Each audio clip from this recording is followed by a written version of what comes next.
नमस्कार दोस्तों, मेरा नाम रमेश चंद बाजपेयी है और आपका स्वागत है अपने चैनल लॉजिस्टिक ब्रिज में। पिछले साल हम लोगों ने सारे इनकोटर्म्स कवर कर लिए।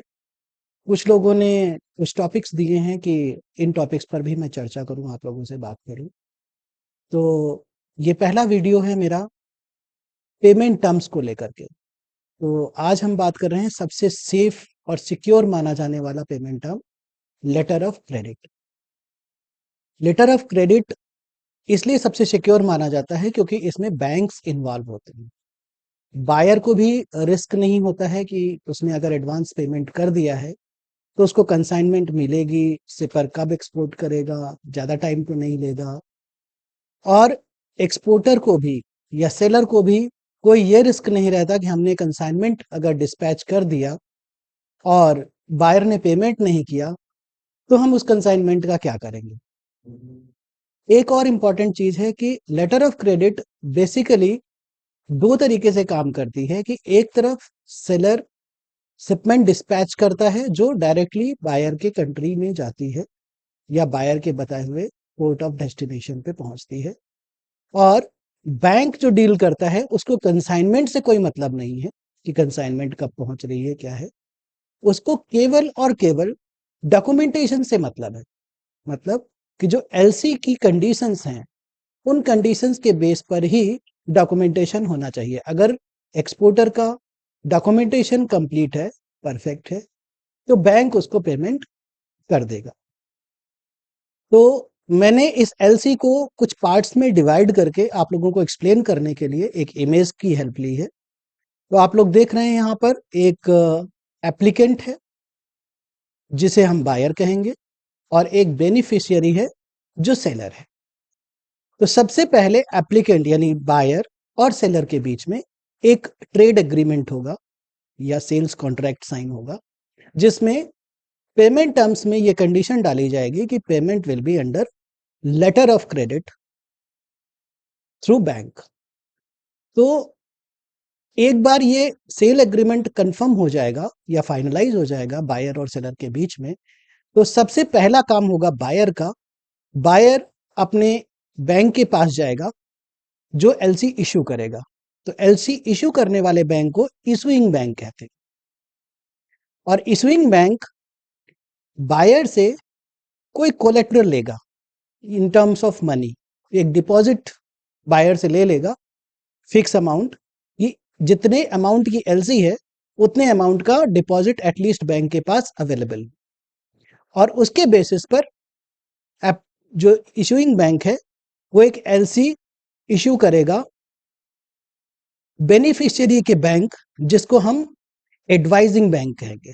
बेनिफिशियरी का बैंक हो सकता है डिफरेंट हो, तो जो डिफरेंट बैंक होगा वो अलग होगा, लेकिन जो इशूइंग बैंक है वो एक बेनिफिशियरी के एडवाइजिंग बैंक को एलसी इशू करेगा। एडवाइजिंग बैंक जैसे ही एलसी का ड्राफ्ट या एलसी रिसीव होगी उसे उसमें अपनी फी ऐड करके वो बेनिफिशियरी को या सेलर को इन्फॉर्म करेगा और उसको original letter of credit provide कर देगा। तो हम लोगों ने अभी तक 3 स्टेप इसमें कवर कर लिए। पहला स्टेप था सेल एग्रीमेंट का, दूसरा स्टेप था लेटर ऑफ क्रेडिट इशू करने का जो इशू कर रहा है इशूइंग बैंक, और तीसरा स्टेप है लेटर ऑफ क्रेडिट एडवाइज करने का जो एडवाइजिंग बैंक को जा रहा है। तो ये 3 पॉइंट हो गए। चौथे पॉइंट में एडवाइजिंग बैंक ने क्या किया कि letter of credit originally exporter तक या सेलर तक पहुंचा दिया। एक बार लेटर ऑफ क्रेडिट रिसीव होने के बाद एक्सपोर्टर क्या करेगा, कंसाइनमेंट को डिस्पैच करेगा बायर के बताए हुए कंडीशंस के आधार पर उस कंट्री को, और डॉक्यूमेंट सबमिट करेगा एडवाइजिंग बैंक को या निगोशिएटिंग बैंक को। निगोशिएटिंग बैंक वो है जो इशूइंग बैंक के साथ में डॉक्यूमेंट्स निगोशिएट करेगा। सपोज करिए हम लोग यहाँ पे केवल एक ही एलसी की बात करेंगे, एलसी एट साइट। इसका मतलब ये हुआ कि जो निगोशिएटिंग बैंक है जैसे ही डॉक्यूमेंट्स भेजेगा इशूइंग बैंक को, इशूइंग बैंक को डॉक्यूमेंट्स चेक करने के बाद में पेमेंट करनी होगी। उसके बाद ही issuing bank original document set buyer को या एप्लीकेंट को दे सकता है, उससे पहले नहीं दे सकता है।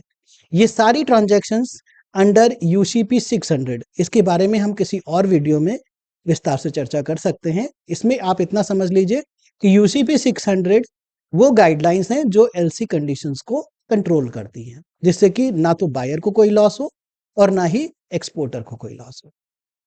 तो हमारे अभी तक पॉइंट हो गए टोटल 6। पहला पॉइंट जैसे हमने बताया, एप्लीकेंट को सेल्स एग्रीमेंट मिला, सेल्स एग्रीमेंट मिलने के बाद में एप्लीकेंट ने अप्लाई किया तो एप्लीकेशन ऑफ एलसी या लेटर ऑफ क्रेडिट। तीसरा पॉइंट आया लेटर ऑफ क्रेडिट इशू करना, जो कि इशूइंग बैंक इशू कर रहा है टू एडवाइजिंग बैंक। चौथा स्टेप आया एडवाइजिंग बैंक के द्वारा original letter of credit exporter या बेनिफिशियरी को प्रोवाइड करना। पांचवा पॉइंट आया shipment dispatch by seller to buyer. छठा पॉइंट आया representation of documents to advising bank और निगोशिएटिंग बैंक। जो एडवाइजिंग बैंक है जिसको एलसी ओरिजिनल रिसीव हुई थी, उसके थ्रू ओरिजिनल डॉक्यूमेंट्स का प्रेजेंटेशन करेगा एक्सपोर्टर, क्योंकि शिपमेंट सेल हो चुकी है या शिपमेंट डिस्पैच हो चुकी है। फिर एडवाइजिंग बैंक 7th स्टेप में क्या करेगा, उन डॉक्यूमेंट्स को प्रेजेंट करेगा इशूइंग बैंक को। इशूइंग बैंक को भेजेगा और इन original as per LC conditions, और उन डॉक्यूमेंट्स को का कंट्रोल और पेमेंट, ये चीजें इशूइंग बैंक पेमेंट करेगा या कंट्रोल अपने हाथ में लेकर के पेमेंट इशू करेगा एडवाइजिंग बैंक को, और अकॉर्डिंगली एडवाइजिंग बैंक बेनिफिशियरी को उतने अमाउंट का फंड्स रिलीज कर देगी बेनिफिशियरी को। तो इस तरीके से ये 8 स्टेप्स मेजर हमने एक्सप्लेन किए हैं, इसमें आप लोग ध्यान से देख सकते हैं। अगर किसी को कोई क्वेश्चंस हो तो आप लोग हमें जरूर बताइएगा। इसको थोड़ा सा अगली स्लाइड्स में मैंने और ज़्यादा एक्सप्लेन करने की कोशिश की है कि पहले स्टेप में किस तरीके से सेल्स एग्रीमेंट या बिजनेस एग्रीमेंट साइन होगा बिटवीन एक्सपोर्टर एंड बायर। उसके बाद में किस तरीके से लेटर ऑफ क्रेडिट अप्लाई करेगा एप्लीकेंट अपने इशूइंग बैंक के साथ में, और लेटर ऑफ क्रेडिट इशू करने के बदले में इशूइंग बैंक एक अमाउंट डिपॉजिट अपने पास रखेगा in form of fix deposit या फिर बैंक गारंटी। इस तरीके से अपने पास में एक अमाउंट डिपॉजिट रखेगा।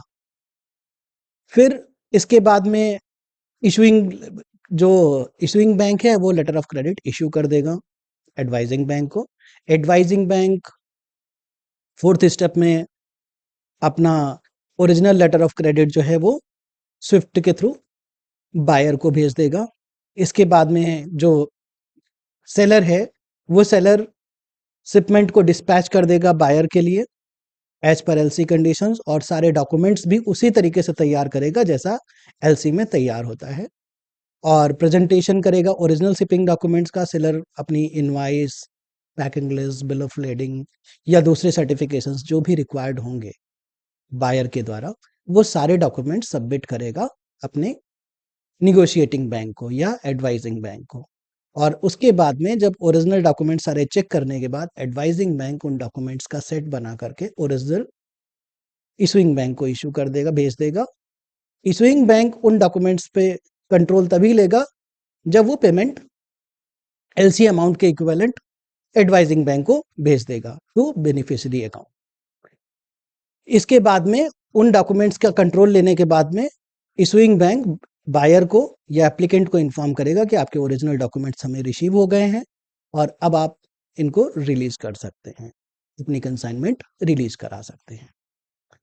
तो इसमें एक चीज और ध्यान देने वाली है कि मैंने जैसे आपको बताया कि एलसी जो है वो कंफर्म्ड एलसी है, और एलसी की कंडीशंस जो है वो बहुत ही क्लियर रहेंगी, उसके बेस पर ही डॉक्यूमेंटेशन होगा। ऐसे में कई बार क्या होता है कि अगर इशूइंग बैंक जो है वो बहुत ही वेल नोन बैंक नहीं है, वेल स्टैब्लिश्ड बैंक नहीं है, तो ऐसी कंडीशन में जो सेलर है, जो बेनिफिशियरी है, वो अपने एडवाइजिंग बैंक को बोलेगा कि एक काम आप करिए, इस एलसी को आप कंफर्म कर लीजिए, क्योंकि मुझे ऐसा डाउट है कि हो सकता है कि ये बैंक स्मॉल है और आगे आने वाले टाइम में जब हमारी कंसाइनमेंट कंप्लीट होगी तो हो सकता है कि ये बैंक पेमेंट करने की कंडीशन में ना हो। तो हमें एक अच्छे बैंक से, जो रिप्यूटेड बैंक है, उससे इसको कंफर्म करा लीजिए। तो उसकी एक नॉमिनल फी होगी और एक रिप्यूटेड बैंक जिसे ये कॉन्फिडेंस होगा कि अगर कुछ भी गड़बड़ होती है, पेमेंट टर्म में कोई डिफ़ॉल्ट होता है, तो उस कंडीशन में कन्फर्मिंग बैंक ये एश्योर करता है एडवाइजिंग बैंक को कि वो पेमेंट वो ज़रूर पे करेगा। तो ये इस तरीके की एलसी को हम कन्फर्म्ड एलसी बोलते हैं, जो कि थर्ड पार्टी इन्वॉल्व हो जाती है, एक तीसरा बैंक इन्वॉल्व हो जाता है जो ज़्यादा रेप्यूटेड है, जिसकी मार्केट में ज़्यादा वैल्यू है। इसके अलावा एलसी में जो एट साइट पेमेंट की बात कही गई है वो भी यही है कि इन केस बायर डिफॉल्ट कर जाता है तो उस केस में भी कंफर्मिंग बैंक जो है वो डॉक्यूमेंट के बेसिस पर एक्सपोर्टर को फंड्स रिलीज कर देगा। कंडीशन वही है कि डॉक्यूमेंटेशन कंप्लीट होना चाहिए। कंसाइनमेंट से एलसी का ज्यादा कनेक्शन नहीं है। कंसाइनमेंट कैसे जा रही है वो बायर और सेलर के बीच में अंडरस्टैंडिंग है, बट डॉक्यूमेंटेशन में कोई भी प्रॉब्लम नहीं होनी चाहिए, डॉक्यूमेंटेशन में कोई डिस्क्रिपेंसीज नहीं होनी चाहिए। तो आज के लिए इतना ही। हम लोग कुछ और एलसीज के बारे में या दूसरे डॉक्यूमेंटेशन के बारे में भी बात कर सकते हैं इन फ्यूचर, जैसी आप लोगों की रिक्वायरमेंट होगी। अगर आप लोगों ने अभी तक हमारे चैनल को सब्सक्राइब नहीं किया है तो कृपया सब्सक्राइब कर लीजिए, और जिससे कि आपको नोटिफिकेशंस टाइम पर मिलते रहें। नमस्कार।